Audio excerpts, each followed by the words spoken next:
ওটা একটা গজব। প্রমাণ করতে পারে নেত্রকোনা শহরে আমি তেল না বিক্রি করে দিয়েছি, তাহলে আমাকে যেন গুলি করে যেন আমাকে মেরে ফেলা হয়। দেখেন যে লম্বা সিরিয়াল, টোকেন ছাড়া আপনার তেল দেয় না, তো অনেক কষ্ট করে 300 টাকার টোকেনের মাধ্যমে তেল নিছি।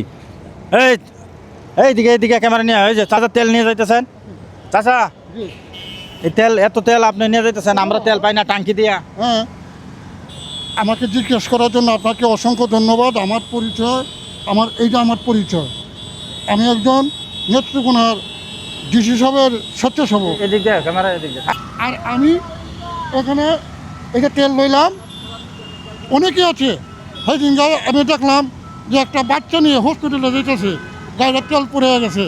সাথে সাথে আমার গাড়ি দেখে তেল বার করিয়া এই বাচ্চাদের হসপিটালে নেওয়ার জন্য আমি দিয়েছি।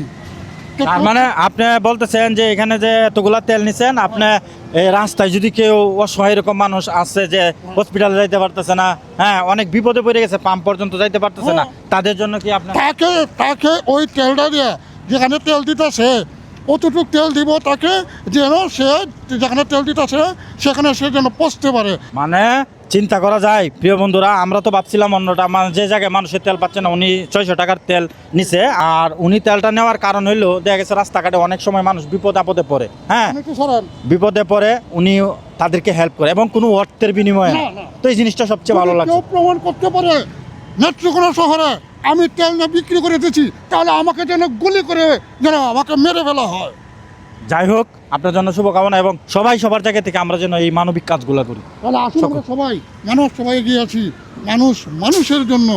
আর সবাই আল্লাহ তাআলার কাছে দোয়া করি, ওটা একটা গজব। আল্লাহ তাআলা যেন আমাদের সবাইকে যেন আল্লাহ তাআলা এই পেরেশানি থেকে যেন আমাদেরকে আল্লাহ তাআলা মুক্তি দেয়। আমরা বেশি বেশি ইস্তিগফার করবো, বেশি বেশি আমরা দুরূদ পড়বো।